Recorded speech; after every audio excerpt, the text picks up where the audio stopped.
Hello and welcome to Spooning with me, Mark Wogan. We are here, as ever, in London's swanky Mayfair in the Mount Street restaurant. Now, Jamie Shears, executive chef here, has been downstairs cooking up a storm for my guests today. But who are they? They will, of course, be blindfolded at some point, and we will, of course, be challenging what they think they love and what they think they hate.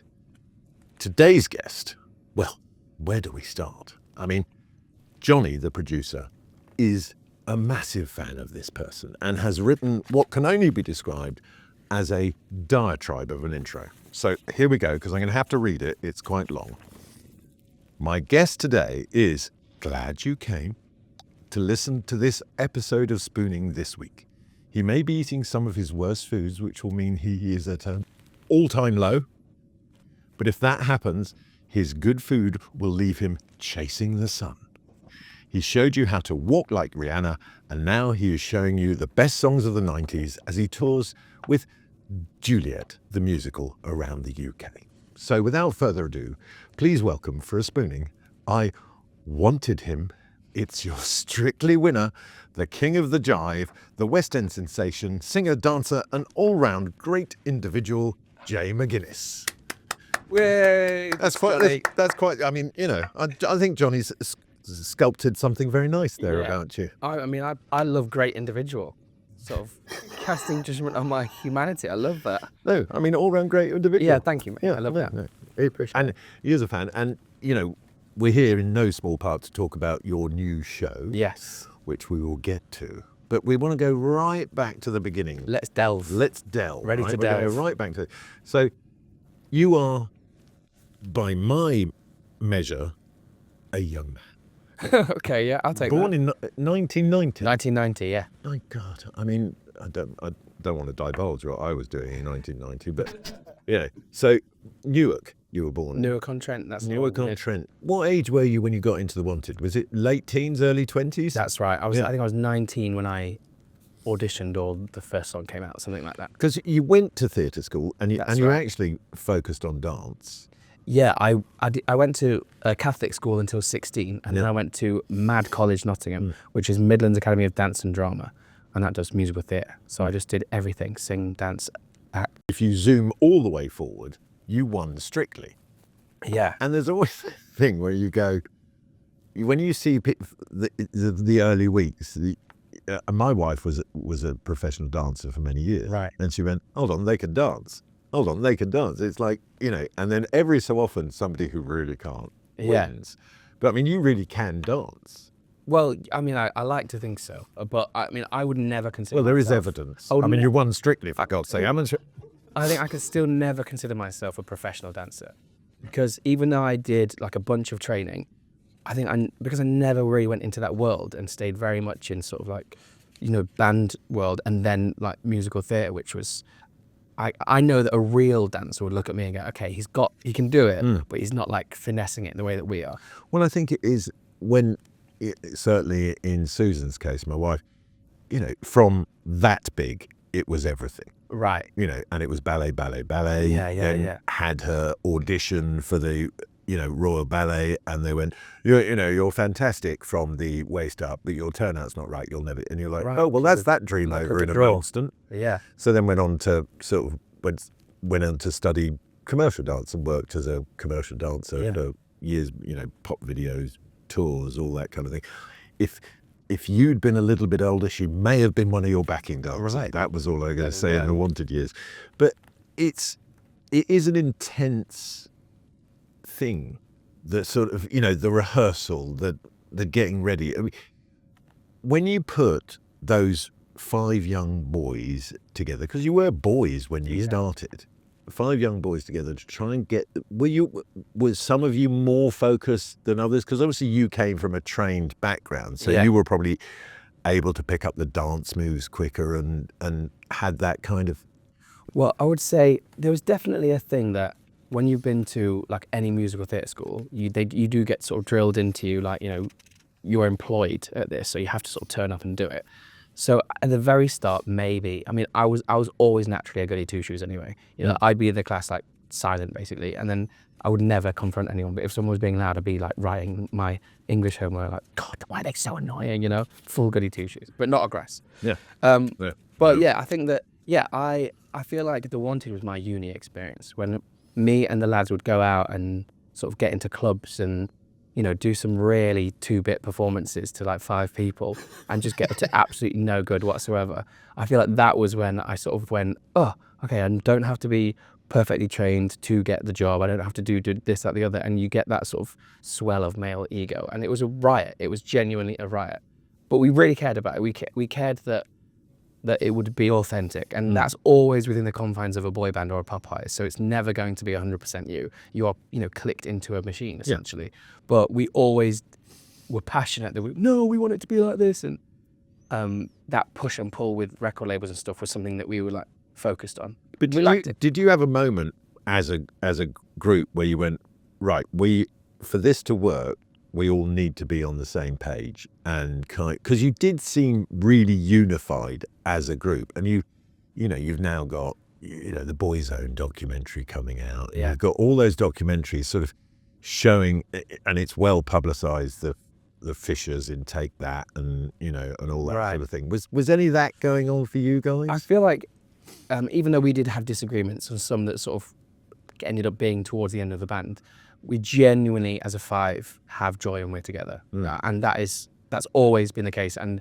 just, I don't know how, like when you get a group of mates, the personalities just click really well, and everyone has their ascribed role.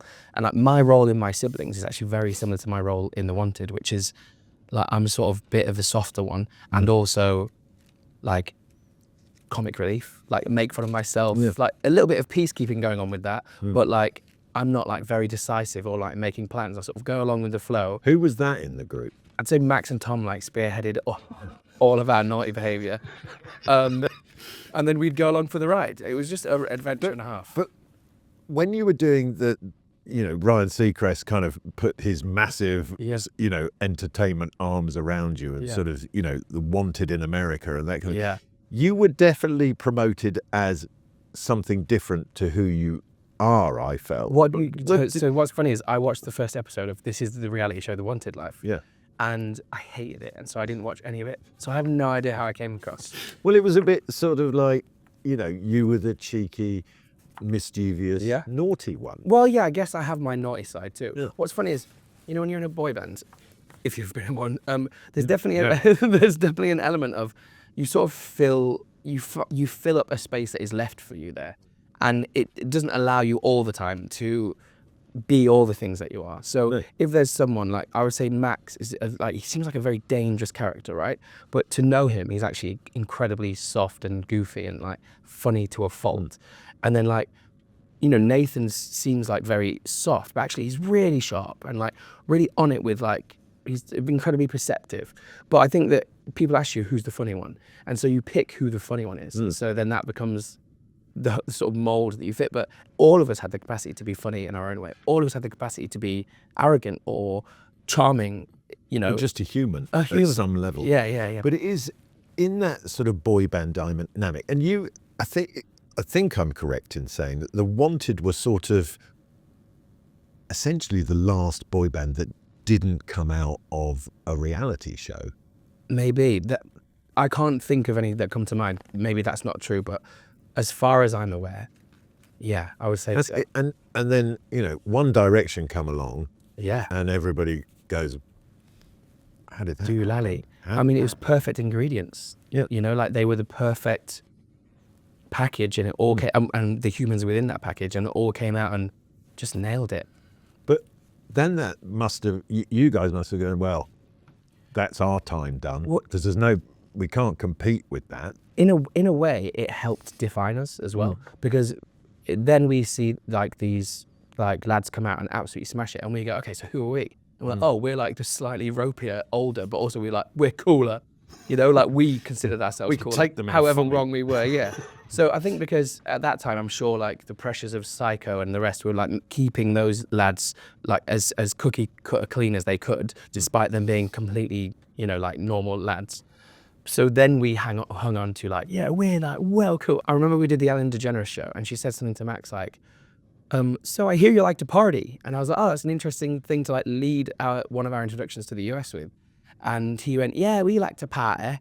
She then dies laughing at his accent and imitates it in a completely RP, plummy Harry Potter accent. And she's like, oh, you like to party, do you? And they all die laughing. I was like, that was not remotely his Mancunian accent.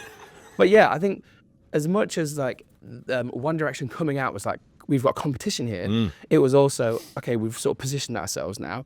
And that was basically perfectly timed, that we just had our like big song over there, Glad You Came. We toured that, and then it was basically like downhill from there. Like the Fishes that kind of came along, and then some of the boys ready to do solo stuff. It all came together, and we were like, okay, last tour. And we always thought, you know, we'll pick it up down the road, but we need out. So yeah, I mean, I think it all timed in a way that was probably best for everyone, like the five of us, our mental health. I mean, that thing of everything happens for a reason. All of that. I think that's true. When you're in that, and it is a machine. Yeah. You know, when you're in that machine and it's grinding every day, and then suddenly it's like, dump, you're the cog that's taken out of the wheel, and you go. Did you immediately know what you were going to do next, or which way it was going to go for you? So for 2 years, so we'd been moved over to LA to film the reality show and all the rest of it. So for 2 years, I think Max and Nathan went straight into music and like kept a lot of the connections with our lot, and so sort of stayed in a version of the machine. I don't know exactly what Steve was doing straight away, but he had plenty of sort of going on in, I think, the tech world, which is quite cool. And then Tom went back to his like home life, Kelsey, and quite quickly got into like DJing and babying. And I just floated for like 2 years. Is that a thing, DJing and babying? Maybe she went to watch him DJ and was like, "Hey, you look gorgeous," and then a bit hanky panky. But yeah, I did 2 years of floating in LA and just sort of. I think I was. What was I doing? I think I was avoiding coming back and answering those sort of questions. Yeah. What are you gonna do next? Like da da da da. And then after a couple of years, and there's worse places to be. Yeah, I mean, California, it's like there's a lot of places there to scratch all kinds of itches. I mean, there's obviously they've recently had all the terrible fires and that kind of thing. Yeah. Is that in neighborhoods that you used to live in and existed? Yeah, so I mean, I still live there now, and it was in where I lived. I think the closest one to us was called Sunset Fire, one of the smaller ones, but pretty scary to look at the hill and see the flame. I wasn't there. But I rang my apartment manager, and someone had said, make sure you ask Lisa, if you're watching, hi Lisa, ask her if she can run in and get any documents you need. So, oh bless, called her, and she was she's fine now. She was terrified, of course she was. And she was like, we're leaving. And like, absolutely no chance am I going to ask this poor woman, can you go in and get my passport? Before you run for your life, you wouldn't go get my passport. So I was like, okay, get somewhere safe, love you, bye. But yeah, it was pretty close, but everyone was fine. Everyone that we know was safe. But yeah, pretty scary. That's never happened while I've been there. But I mean, you look at the destruction there and you go, how does a city or a community like that rebuild from that? And one that you know very well, and you must know people there who lost homes, lost houses, that kind of thing. When was so you say you live there. When was the last time you were back? Because you're busy over here doing things. I landed just before Christmas to do rehearsals for and Juliet. Yeah. And I will go back in like 3 months when the tour, my part of the tour finishes. Yeah. So you have immersed yourself in an already existing company. Yes. In and Juliet. That's right. Just talk about, for people who don't know, what and Juliet is, because I mean, what I love, it's the music in it is phenomenal. Yeah, it's all of the. I mean, not all of them are 90s hits because they're all the music of Max Martin, who is a pop writer who's written for everyone, and it goes from Britney Spears to the Backstreet Boys to Bon Jovi, Jessie J, Ariana Grande. I mean, they're all in there. A lot of Katy Perry. A lot of Katy Perry, Raw, and even a bit of John Bon Jovi. Yeah, there you go. Isn't that crazy? I mean, what a span of. So the story goes, it's a retelling of Romeo and Juliet. And I play William Shakespeare, and my wife, Anne Hathaway, her real name, rewrite the show if Juliet didn't drink the poison when Romeo did and decided to carry on with her life and explore being a 14-year-old girl. I mean, I love the premise of it. I think it's great. Yeah, you know, that kind of thing. Yeah, I know I loved you, but I'm not drinking that. Yeah, I've got a bit more life to live. and it is every bit as bonkers as you imagine. We're in period Tudor costume mixed with high top sneakers and sunglasses, and the story unfolds, and William and Anne fight through the whole play about Juliet's destiny, and William very much wants her to try and rejoin Romeo, who unfortunately is deceased. And Anne says, no, she's a young girl. She's got a whole life ahead of her. And every now and again, Juliet will whack out a mic and sing Hit Me Baby One More Time. It's absolutely bonkers. And the audience are watching thinking, is this a pop concert? Yeah. Can I stand up? Because all the production around it is what you see in a pop concert. It's all the CO2 jet, confetti. You came in January. Is it end of January you start? Rehearsal, and then just after Christmas is when I joined the cast. Yeah. So crew. Different audiences behaving in different ways in different parts of the country, because it's a touring production. Yes. And that thing of, because, I mean, so many of the songs in it are iconic pop songs. Yeah. That thing where it's like, oh, it's interesting, they didn't get up and dance night. Or, my God, the front row went crazy. I can describe a stark difference between Bristol, our first venue, and now we're in London, Wimbledon. Bristol were ready for the pop concert and were just going absolutely nuts. And what I love is that stage door is packed full of young girls that are waiting for Juliet. Where is Juliet? She's played by Geraldine in our show. Yeah. She's a 5 foot almost like princess, and she can sing the S. Can I say on this? Yes. She can sing out of these pop songs, and she does it 7 times a week. And they wait for her with bated breath. William Shakespeare quote, by the way. Yes. And then in London... You didn't say that now that you are William Shakespeare. With bated breath. Yeah. Then in London, a lot more of those sort of knowing Shakespeare gags and very punny things. There's a lot of sensible chuckling happening to those. Like, oh, I know that. That's from Twelfth Night. Yes, I studied that at school. Exactly. Yeah. And all of those are a lot warmer and wilder than in Bristol, where they were just like, I think bedazzled by, they were ready for a night out. So there is something for everyone. There is an older couple that are reconnecting, and you can have a laugh at that. But there's also like young babies running around and singing their hearts out. So in between shows, Yeah. you have to stay fueled. And That's true. Reading your answers to your questionnaire, which everybody fills in before they join our shows. Now down here, I've got something. Now this, I've got to be honest, comes up a lot. Yeah. We had Ben Fogle on recently, that he doesn't go anywhere without this. Okay. It's always in his bag. Oh, great. Marmite. Okay, great. So I'm among good company. You are pretty much obsessed by Marmite. I love Marmite. I really do put it in nearly everything. I have it on toast the regular way, but as a vegetarian, this has made me a very happy, satiated boy for 21 years. Now, given that we are in Mayfair, I have a kind of Mayfair version of it. Okay. So, first of all, we have some of their delicious home-baked bread there. And down here, let me just get that up. Whipped Marmite butter. It's amazing. Try some of that. Tell me, sorry. Yeah, hold on, he's opened the other one. That was for you to take home. Oh, is it? Yes. Sticky. Lovely. So desperate to get it, he tore the lid off straight away. It was like, I'm dripping, guys. Okay, let's try. So we've got some lovely. We share some. Do you want some? Well, no, I'm definitely going to have some of this. So you just we'll break that in half, and you have one half, and I have the other half. Because I mean, now they say with Marmite, you either love it or hate it. No, you got to. Is that too much? No, way more. Than Okay, that. great. You just got to really slather this stuff on. For anyone listening, what looks like a sort of giant Werther's original is on a little dish. Yeah. But it's soft, and I'm spreading it over bread. Yeah, there we go. So I fall into a weird category with Marmite. I don't mind it. Oh, wow. I can eat it. I knew I you were enjoy the wrong flavour. for a minute. When you walked in, I thought he's a wrong, and you've really exposed yourself. So it's butter and Marmite. It's just Simple as that. whipped butter and Marmite. You tell me what you think. Okay. This may become your new thing. You can put it on your rider. I would like my Marmite with whipped butter, please. It feels like, excuse me for speaking as my mouth filled. No, carry on. Feels like an elevated Marmite on toast. Yeah. No, it's posh Marmite. We're in Mayfair, We are in baby. Mayfair. You know. I'm so glad I didn't wear shorts today. Very good. You see, it does have that, as you talked about, it's that lovely umami back note. Mm-hmm.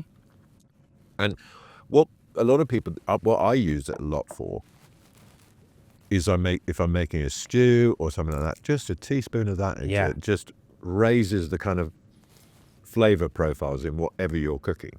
You don't want to do too much, otherwise then you are just eating Marmite all day. You just got Marmite flavoured everything. So you are at a swanky party where? Yeah, so Siva, my bandmate, takes me to like a friend of his party, and I don't know anyone there, and they're all very well educated, all doctors and lawyers combined. And I really had nothing in common with any of them, and I was just sort of like, Siva's a very thoughtful, intelligent guy, and sort of mixes in those circles, and he brought along his daft boy band friend, and it was novel that I was there, I guess. I love the way we'll get to the fact that you keep denigrating your own intelligence, but we'll get there. Well, regardless, we're at this party and there are quite a lot of vegetarians. And so that's my sort of common ground with these people. And we have a lot of discussions about that and how vegetarian are you versus vegan.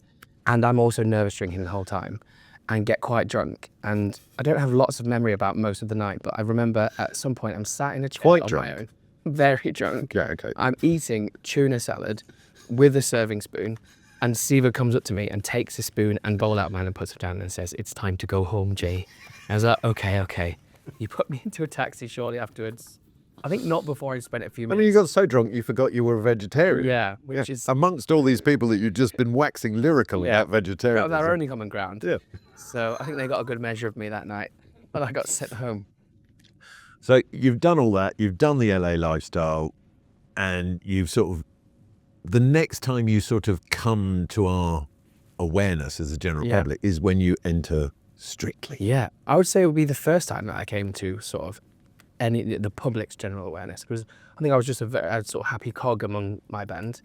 I think it was the first, and I was terrified. You definitely stuck out in the band. You had incredible hair at those times. You know that. You know, as a fellow curly-haired person, you really embraced it. Yeah, I think the people call me Curly Dude Out of the Wanted, but it was maybe the first time people learnt my name, and I distinctly remember when the live show started being actually shocked at myself how scared I was, because I was suddenly away from the boys, and the first time doing that, it was awful, because I felt like among them I could pop in a little bit of personality, but then also you can sit back, and for it all to be just like me and my partner Aliona, who was incredibly supportive, but not the same as having four like very boisterous guys around you. Well, suddenly you've got a completely different discipline, you've got a completely different person, and you've got to rely on that relationship to guide you. And you've got to dance in front of people. Like, Yes. dancing is very exposing, whether you think you're good at it or not. And then you've got four people who will tell you how rubbish you are at the end of it. All good. Yeah. Depending. Mostly good with you, to be fair, though. I took some lumps, but I was quite happy with them. I thought that I quite like notes in general. I like to know like where things need work, because then I feel like I've got a realistic picture of what happened versus if someone just blows, the smoke. I mean, Strictly is this kind of space in everybody's year where we get to sort of escape into this fantastic world. And, Claudia's been on the show and she's an old mate of mine. And, and all that kind of dynamic is fantastic. How do you feel about it? I mean, it's so typically British that because it's so successful, because it's so good, the press will try and kick it.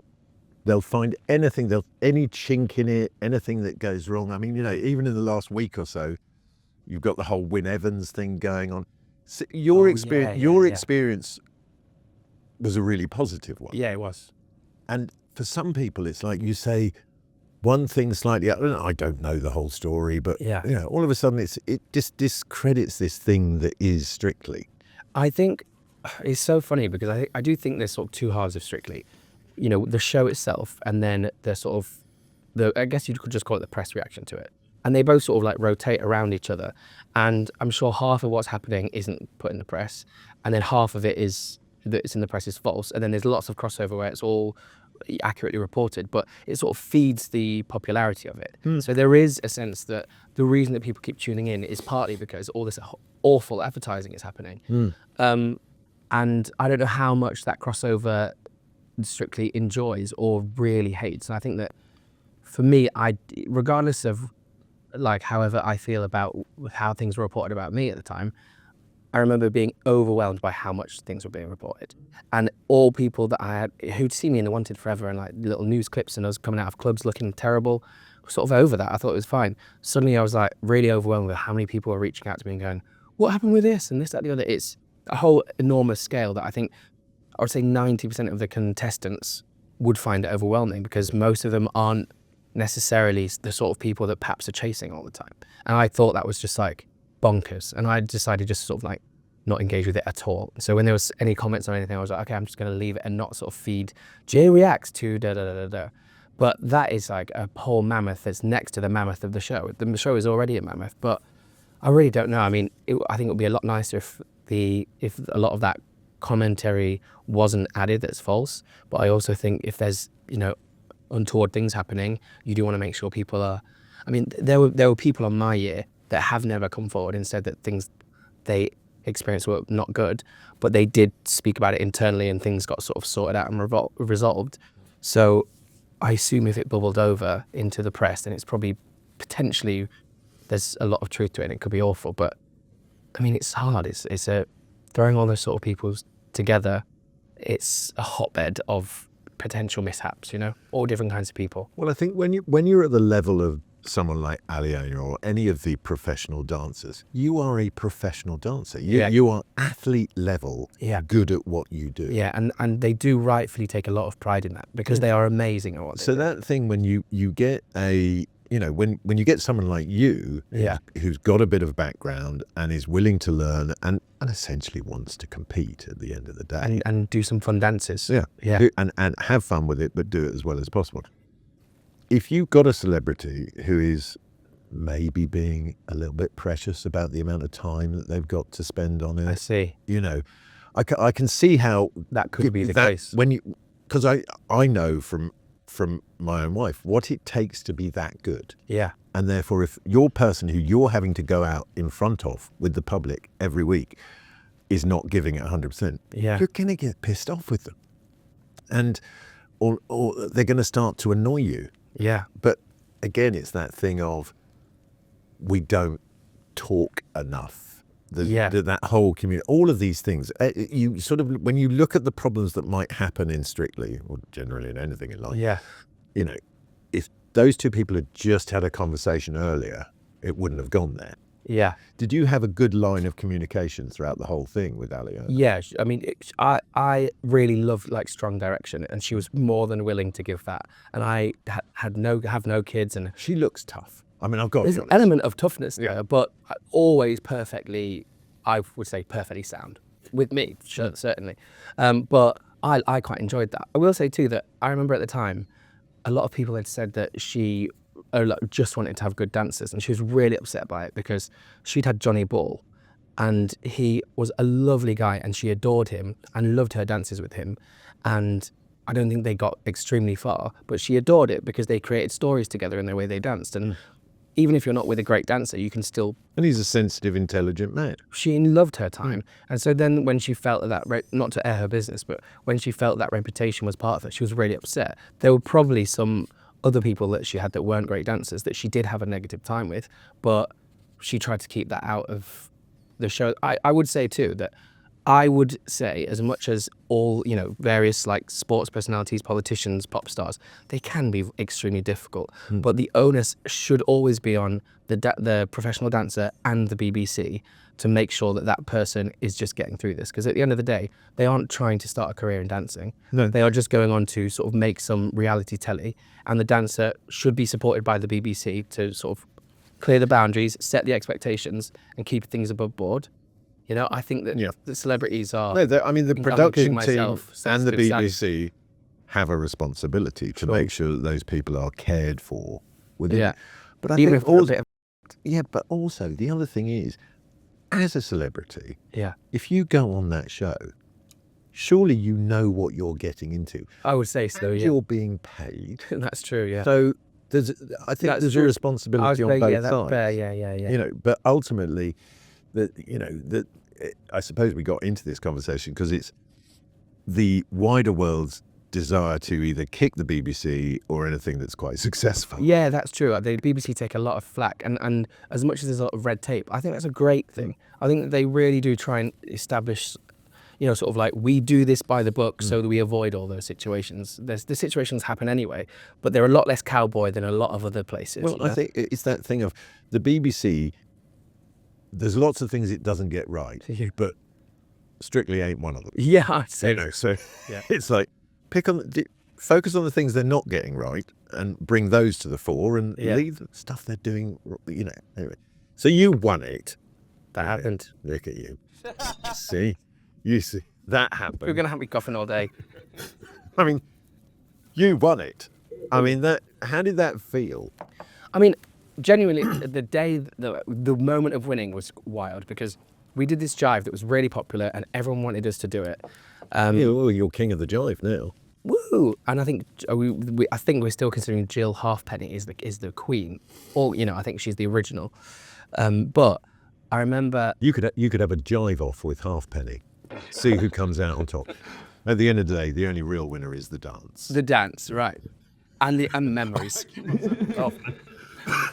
But I remember we didn't want to do the jive, and everyone told us we were absolutely mad and just do it. And I would say that it's probably fair that the other contestants did amazing final dances, and our dance was just an amalgamation of other dances we'd done, and we loved it. But I wouldn't say that it blew anyone's socks off. But I think that people had followed along, and they get on side with like your journey, as they say.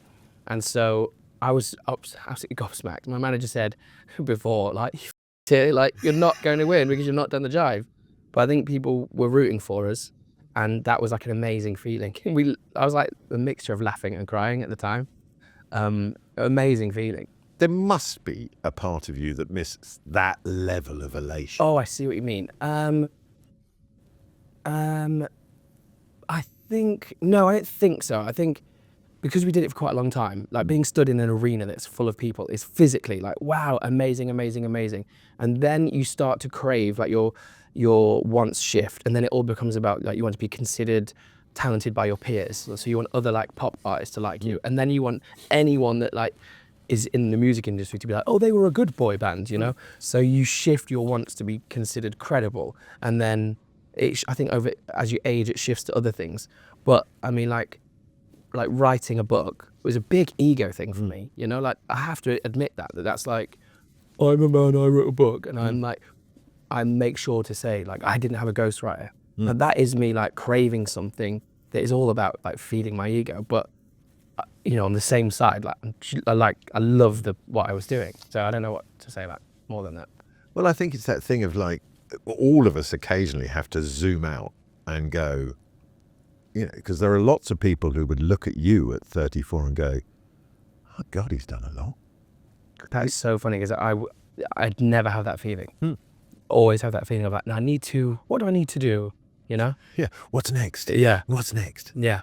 But I think, as I've got to a certain age, that thing of just like, all right, am I enjoying it? Right. Am I enjoying it, and am I not upsetting anybody? Yeah. That I care about.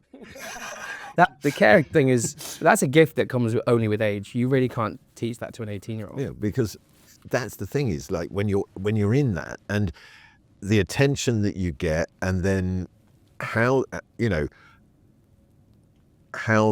kind of wanted thing came about, how it came to an end, and then how it came to a very real end for Tom, and that kind of thing, and processing all of that is a difficult thing. Yeah, so we had a reunion a couple of years ago now when we found out Tom was ill, and I remember that, and and it was very moving. It showed how close all of you guys were. Yeah, I think that changed a lot of our perspective on any sort of, and they really were like minor disagreements towards the end of the band, and when they hit the fan, so to speak, we all just wanted to spend time together. I think that's something that like in general, like you realize I just want to spend time with people that I love and that love me, and I try so hard to just think about the good things that happened. I love that like so many of our production crew who toured with us over the years when we were young men, and came out of retirement, some of them, and toured with us again. And I just remember like the circumstances were so different because Tom was, really quite poorly when we did the reunion.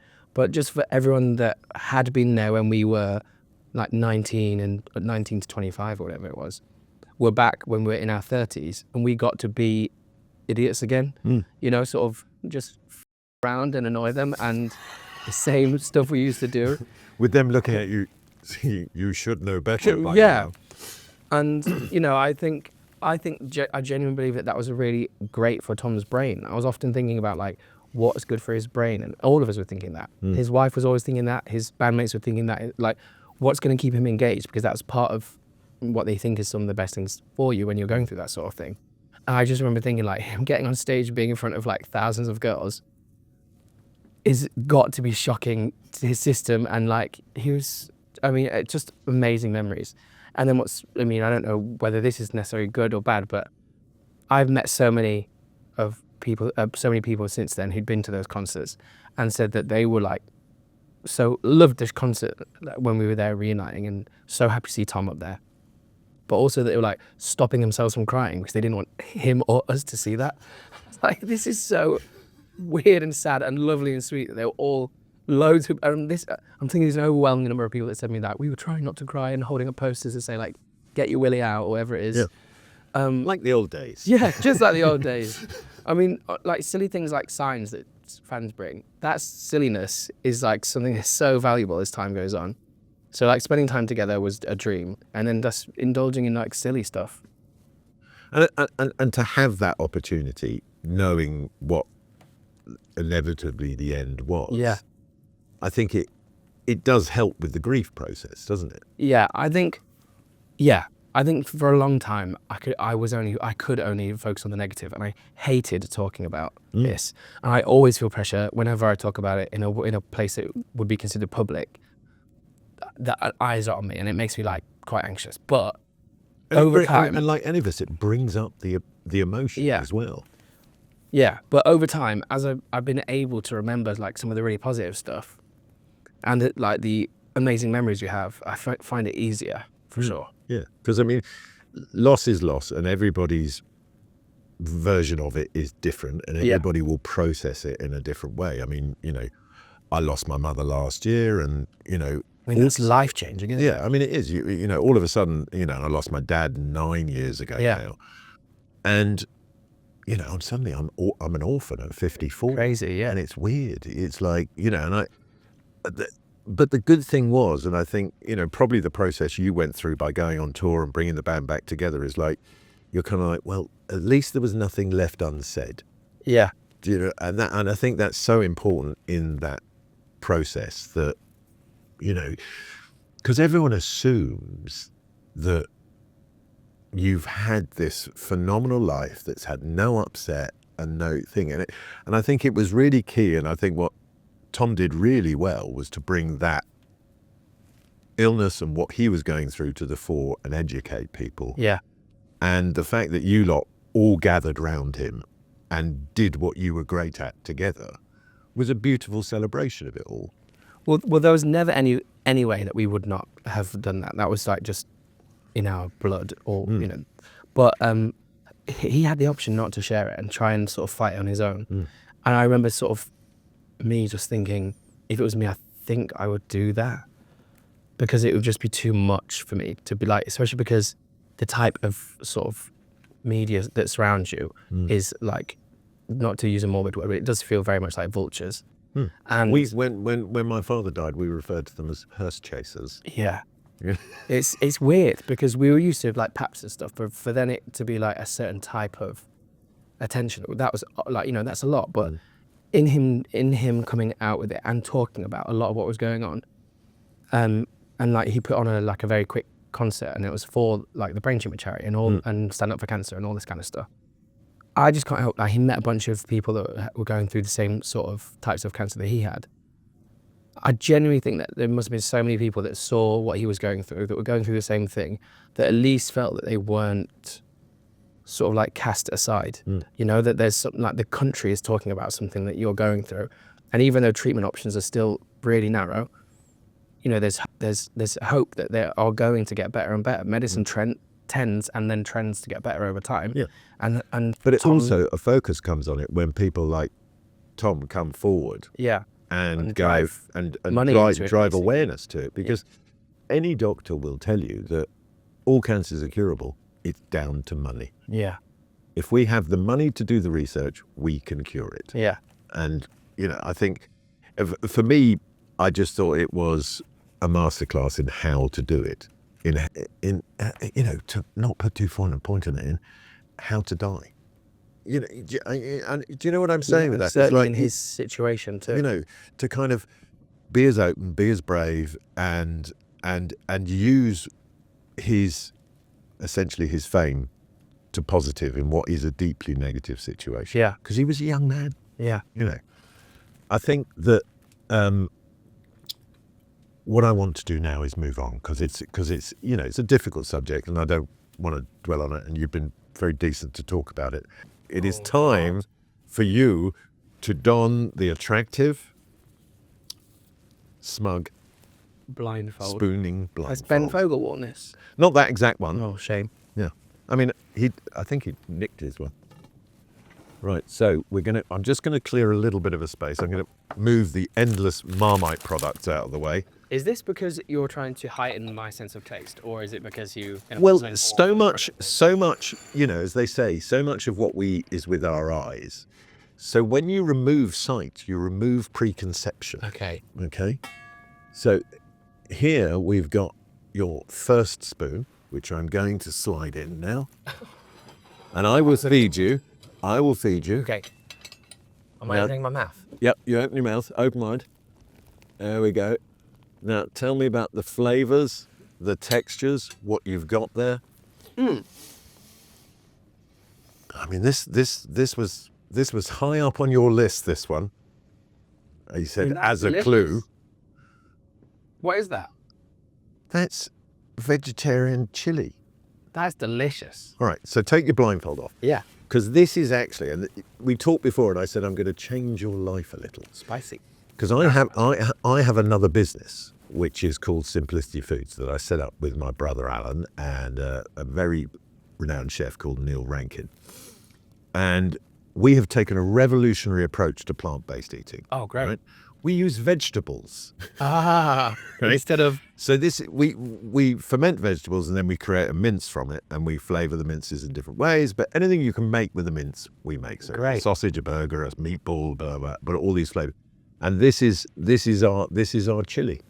Gorgeous. Yeah, you're allowed the second spoon. That is yours. Thank you. But I will get you a couple of sample packs. So I'll get your address. We'll send some stuff to you, and we'll feed you whilst you're on tour. Lovely. That is right on my street. It's hearty. So, and Juliet, how do you fuel between performances? Because how many are you doing a week? Is it 8? 8 a week. So you do 8 a week. So it's 2 on the Saturday. Yeah, or whenever it is. Juliet does one less because she has such a hard sing. Genuinely, she sings like 8 amazing. So who fills in for her? She has 2 alternates. Oh no, 1 alternate and 2 understudies. So her alternate is called Psalms, and she went on last night. All her family were there. Another 5'0" test tube baby that can just do everything. I don't know where they grow these girls. They're amazing. Has it been interesting for you to be singing regularly like that again? I mean, I know you've done many music, but you've had gaps in between. That's right. You did Big, Yeah. which, definitely called upon your skill sets and was a big success. Yeah. But do you miss it? Do you find it takes a while for the voice to get back? Yes. So my last musical was 2 years ago. It was White Christmas. And starting rehearsals this time around, my voice was fine all the way through rehearsals. And then I think it was a combination of that horrible winter cough that's going around. And I think which we both still got. Yeah, I still got the leftovers. And then I think, even though I was singing in a rehearsal, you sing the whole show over and over again. On my first show, my voice really completely, and my cough and all of it came to a head at once. The first 2 weeks have been really hard for me. I've had to try and sing intelligently and not push really hard on some certain bits and push hard on the others. And now I'm coming through the other side. But I think that's a mixture of anxiety hitting me on day one and having that sickness and all the rest of it. But I did find that after 2 years, I didn't think I'd miss singing, because I always feel like I'm a singer anyway. I sing all the time. But actually, getting up on stage and singing again, I was like, whoa, this feeling is so, especially now that I'm in flow and my voice is back, it's such a joy to play with the song and melody and sort of feel that people are enjoying it. It's that thing of attention. And does it allow you as a performer to play with it and sort of alternate each performance to Yeah, a I mean, degree? there's definitely Marcus, my MD, is like, he's an octopus. He's got eyes on everything and ears. And he'll come and talk to me every day about, this was good today, I like this bit, blah, blah, blah. Don't do that next time. But yeah, there's definitely, especially because it's such a pop musical, there's definitely license for me to sort of trill differently here and there and sort of without like changing the guts or melody of the song. But yeah, that's fun, and finding new things, and that just happens on a tour anyway. And it happens in the acting as well as the singing. Now, an unlikely company mate is Dr. Ranj. Yes, yeah. Dr. Ranj is, I think it's his first like foray into professional theatre. He's done like pantos and stuff. But who knew that a guy is so medically trained, and that's been his focus in life. I mean, he's a doctor. He's a doctor who just happens to have a great voice, and he's so funny. He plays Lance, who is a father of one of Juliet's suitors, and he comes out with this most outrageous French accent and has the hots for Sandra Martin, who plays Juliet's nurse, and the two of them do this farcical in and out of bed thing. It's actually nuts, and the audience rave at that point in the show. They are so on the side for those two to be a couple. Because it is one of those things when you see the cast list come up, you go, really, Dr. Ranj? What's happened to him? The good thing about this is I'm sure people are going in thinking, oh, let's see what he's got, and he's going to prove them wrong. You know, I will say too that I've only done 2 shows with him. Our week together was this week, and I was sort of trying to maybe get a measure of how playful we could be. And one of my lines is, I was thinking, Father, perhaps we could get our family band back together, because William dons a hat and pretends to be his son. I decided to change the line slightly, and I went, I was thinking, Daddy, perhaps we could, and then carried on my line. He just went like a ghost, stared at me completely blank, and I got to know that wasn't to say Daddy again. No, please, no Joe. daddies. But it was nice to sort of reach out and make a little connection with him. And what's funny is some of the very sincere Anne Juliet fans who watch 7 shows a week or whatever. Like Johnny. Yeah, Johnny loves Anne Juliet. Noticed all these line differences and said they didn't have Jay McGuiness calling Dr. Ranj Daddy on their Anne Juliet bingo card. I mean, they don't, the super fans don't miss stuff. No, do they? I think they enjoy those sort of mishaps and bad choices. But it does seem to be one of those musicals that's really captured people's imagination. That's been really fun. Like I did 222, and that was a play that has, for some reason, caught like wildfire, which was really fun. Well, I think it was an unexpected cast. Yeah, that was probably part. Well, definitely. You know, I mean, Laura going into it, nobody expected that, and she absolutely smashed it. Yeah, and she played both parts over the course of 2 years or whatever it was. But yeah, to have fans outside the door and to go out and be like, hello, and no one react, and then little Juliet comes out and everyone be like, ah, is humbling and also honestly a joy. It's so lovely to see. I mean, there is that thing. It's almost that kind of Bros thing, isn't it, when the screaming stops? Oh yeah. And it's a different kind of screaming for you. The Wanted fans are too old to scream. You know how they've got kids, they've been to uni. Don't say that. They still got it. They're like, you're right. How you been, darling? I'm like, yeah, fine, thank you. You looking well? All right, it's time to put the blindfold here we on go. again. We've got your second spoon. Let's move this plate out of the way. Excuse my horrible cough. Well, we've all had that. I'm going to move the dome in. There it is. Now, second spoon. Here we go. Here we go. Open wide. You ready? Go. What have we got there? Flavors, textures. We're enjoying that? Not so much. He's not spitting it into the... No, he's not spat it into the... He's being polite and just wiping his mouth. Thought he was going to spit it into the napkin there. We've had a few of those. There's aubergine in there. Right? There is. I have to admit there's aubergine. It's so been well clever, spotted. It's been cleverly twinned with something that is... What is that? Sweeter maybe? Or... Yeah. Well, I whip don't know. it off. You've noticed it because you did say you absolutely loathe aubergine. Have we come close to changing your mind? Yeah, that feels like... So that's smoked aubergine puree, and then we've got puffed rice, a bit of mint, and some pomegranate seeds. I think the pomegranate seeds added something that sort of softened the blow. Maybe the smokedness disguised it a little. Yeah. No choking on it, but that... I think... Pardon me. Yeah, have some water, dude. Yeah, thanks. Or maybe you can sate it now with some sober noodles. Jay, thank you so much for taking Thanks for part. having me. Wish you Appreciate it. every success with Anne Juliet. Not that you'll need it, because I think it's sold out already Yeah, it's anyway. doing well. It's doing well. But if you are interested, where can people go to get tickets? If you Google Anne Juliet tour, it will come up. AnneJuliet.themusical.co.uk. That's exactly what I was There going we to go. say. Yes. Thank you. It's 50 eyes. Well, no, I've got it written down in front of me here, so Perfect. it's easy for me to say. Yeah. But that is it for Spooning this week. I would like to say a massive thank you to Jay, of course. He was very brave, and now it turns out sort of likes aubergine. Would that be fair to say? Yeah, I'll definitely have a gobful. Yeah, excellent, excellent. Join me next week for another very special guest. Big thanks, of course, to the team here at Mount Street Restaurant and Jamie Shears, who has cooked up another storm today. If you like what we're doing here, you can find us by searching Spooning with Mark Wogan across wherever you get your social media from and wherever you get your podcast from, and you can see us on YouTube as well. But until next week, stay beautiful.